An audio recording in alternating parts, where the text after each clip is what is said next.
Samsung is preparing something big for its next flagship lineup, the Galaxy S26 series. A new report confirms that Samsung is moving ahead with a dual-chip strategy. This means the company will not be relying on just one processor for all its models, but instead splitting them between its in-house Exynos 2600 and Qualcomm's Snapdragon 8 Elite Gen 5. The Galaxy S26 series is expected to include three models: the Galaxy S26 Pro, the Galaxy S26 Edge, and the Galaxy S26 Ultra. According to the latest information, Samsung has finalized its plan. The Pro and Edge models will be powered by the Exynos 2600, while the top-of-the-line Ultra will use the Snapdragon 8 Elite Gen 5. The report further explains how Samsung plans to distribute these chips across different regions in Asia and Europe. Most of the Galaxy S26 Pro and Edge units will ship with the Exynos 2600. In American markets, the Snapdragon 8 Elite Gen 5 will take the lead. While there could still be some crossover depending on availability, the Ultra model is very unlikely to feature the Exynos 2600. It looks like Samsung wants to keep its premium device tied to Qualcomm's chip, at least for now. So, the big question is, Exynos 2600 or Snapdragon 8 Elite Gen 5? Which one is better, and what makes this move so important? Let's break it down. The Exynos 2600 is designed on Samsung Foundry's new 10nm gate all-around process, also known as GAA. This is a huge deal because it would make the Exynos 2600 the first 10nm chip on the market. Smaller fabrication nodes usually mean better efficiency and higher performance. Samsung seems confident this time because past Exynos chips struggled with performance and heating issues. But insiders say those problems are fixed, and the new chip is showing promising results. In fact, a leak suggests that the Exynos 2600 is already faster than Qualcomm's current Snapdragon 8 Elite, which powers some of the most advanced phones today. On the other side, Qualcomm's Snapdragon 8 Elite Gen 5 is being built using TSMC's 3nm process.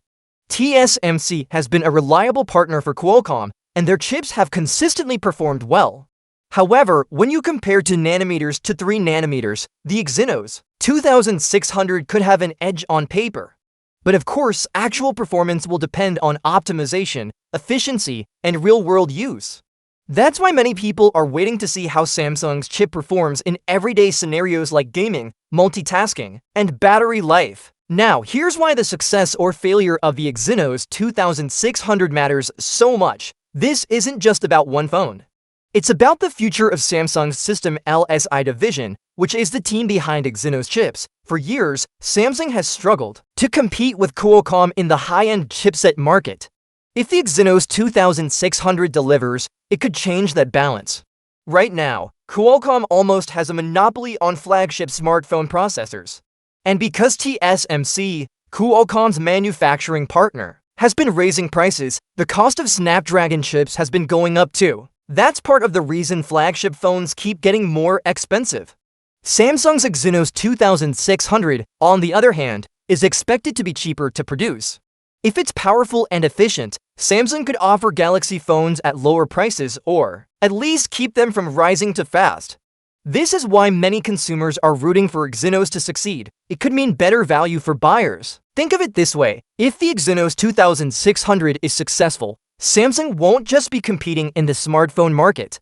It will also put pressure on Qualcomm TSMC. This competition could lead to more innovation and lower prices across the industry. On the flip side, if the chip fails to impress, Samsung's Exynos brand could lose even more credibility, and Qualcomm will continue to dominate the high-end segment. Another interesting angle is how Samsung is handling its Ultra model. By keeping the Galaxy S26 Ultra tied to Qualcomm, the company seems to be playing it safe.